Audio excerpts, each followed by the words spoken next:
Alright, welcome to ClickKPI. In this tutorial we're going to show you how to set up the click tracking script on your landing page that points to the sales page for either ClickBank or JVZoo or whatever affiliate network you're using. In this example I'm going to show you how to use the ClickBank one. So first of all, you have to get your ClickBank URL, and then make sure you have this at the end of your URL. A question mark TID equals CLK LRD in brackets. Okay, this is the URL you're going to be using on your pages.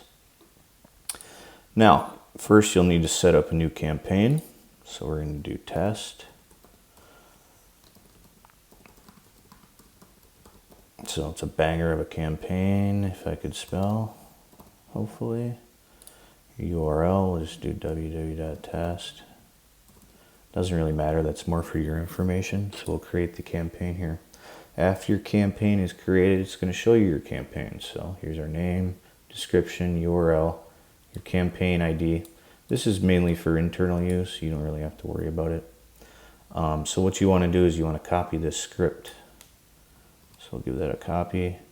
Then we go over to, I use GrooveFunnels because you get 3 of them for free. And then we're going to go over to settings, site settings. And we're going to paste that code in here, code includes. Okay, make sure you click before any of these script tags, don't go inside of anything else.